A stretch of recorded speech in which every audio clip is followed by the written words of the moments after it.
Here to keep us laughing as we learn how to create presentations with power and pizzazz, help me welcome speaker, author, and shoe sales junkie, Tami Evans.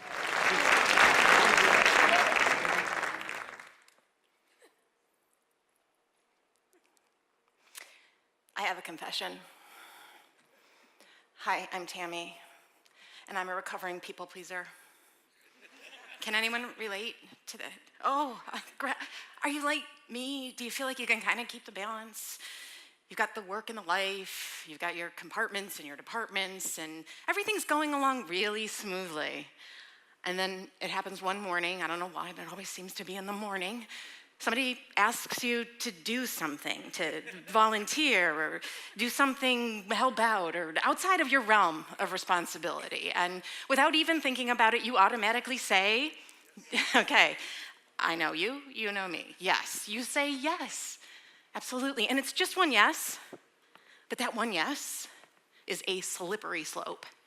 And before you know it, you are face down in a pile of complex contracts and crappy catering and surly staff and precarious pipe and drape, and you are having a panic attack because, oh my goodness, I forgot to schedule a time to pee. Who's with me? Who's off the people pleaser wagon right now? All right, absolutely. Okay, I might have something that can help you. I was a professional actress for many years, and so when I get into a kind of tense situations, I like to have a line that I go to that I can use. So I'm going to give you a line for that kind of situation. The next time somebody asks you to do something, you never, ever say yes right away. There's 3 steps that you take. The first thing is you pause. Pause. The next thing is you give them a finger. This finger, and you say, let me get right back to you on that. So simple. Let me get right back to you on that, right? It is simple. It's polite. It's concise. It says exactly what you need it to say so that you can go home and take a few minutes and look at your calendar, check out your life, make sure that it fits in with what you're doing. And most of all, it gives you the opportunity to put the people pleaser back in the closet so that you can go on. Because you're yes people. You like to say yes. You like to help out. I mean, you help out, really, you're caregivers, let's be honest, right, with what you do. The thing is, the people that you care about, the people that you care for, both professionally and personally, you can't do what you need to do unless you look after the most important person, which is you. So sometimes you have to say no to make room for yes. I congratulate you because you said no. You said no to things in your life. You said no to making lunches this week so that you could say yes to being here, to learning about your profession, to networking with your fellow members. And it is such a gift to yourself. It's also a gift that you look after. So congratulations. The thing is, the core of people pleasing comes from perfectionism. Does anybody know a perfectionist? Are they sitting in your seat? Yes. Yeah, a little history on me. I come from the great state of Michigan. Anyone from Michigan? Yeah, awesome. Anyone heard of Michigan over here?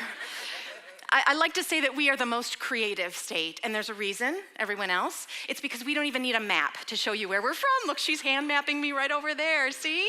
We could just point to her hand to tell you where we live in the state. So I went to grad school. I got my Master's of Fine Arts degree from the Hillberry Repertory Theater program. Thank you very much. And shortly after, I went to work with Jeff Daniels, the actor from Network, or Newsroom, and Dumb and Dumber. And we created the Purple Rose Theater Company. And also I was teaching at the time and giving presentation skills and communication workshops.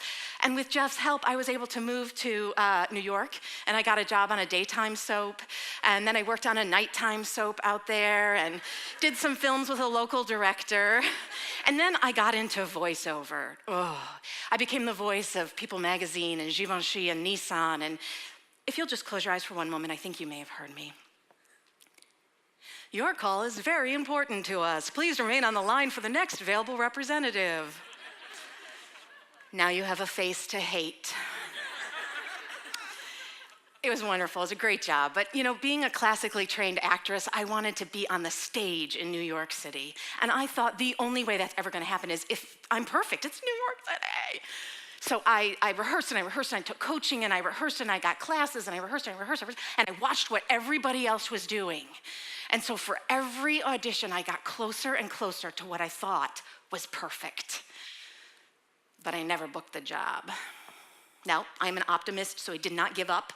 And I was preparing for probably the biggest audition that I'd been on since moving to New York. It was down in Times Square at the Actors Equity Center. And I was getting myself pumped up. Do you ever do that? You're like, oh. I sat myself down and said, all right, Tammy, you just gotta try harder. You just gotta be more perfect. And I'm in my Upper West Side studio shoebox apartment. And I've got on my platform Mary Janes. I've got on my little black skirt. I'm feeling cute. I am jamming out to some rockin' music, ABBA. By the time I left my apartment, I was confident. I strut to the train station. I skip down the steps. On the train, I choose to stand so I don't wrinkle. And I watch the black subway walls go by, and I choose to flirt with myself and my reflection. You've done it. By the time I got to Times Square, I was confident. I was thinking, I am prepared perfectly. This is going to be perfect. And as I came out of the train station and people started to turn and notice me, I thought, you are perfect. And as I'm crossing Broadway at 46th Street, this woman comes running up behind. She's like, I'm so sorry, I don't mean to bother you, but I had to tell you.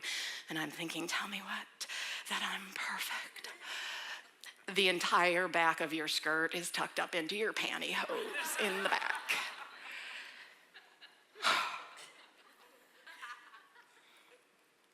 Perfect. Every ounce of confidence just drained out of it. Have you done that? Where you even know, it's like you build everything up. One thing goes wrong and you're like, why do I bother? I almost turn around. But then something amazing happened. I am all crouched down, and I thank my good Samaritan, and I yank the offending fabric out of my pantyhose, and I'm just about to turn around, and as I rise up, my eyes see directly across the street from me is a man playing the guitar in his underwear. Who is it? The naked cowboy, right? He stands there year round playing the guitar. I like the kid in the stroller, like, is that a career option? Because, so I laughed out loud and I thought, oh, just get in there, you've prepared for this. And yes, the entire population of Times Square may have just seen your assets, but you're never gonna see them again. And besides, this guy.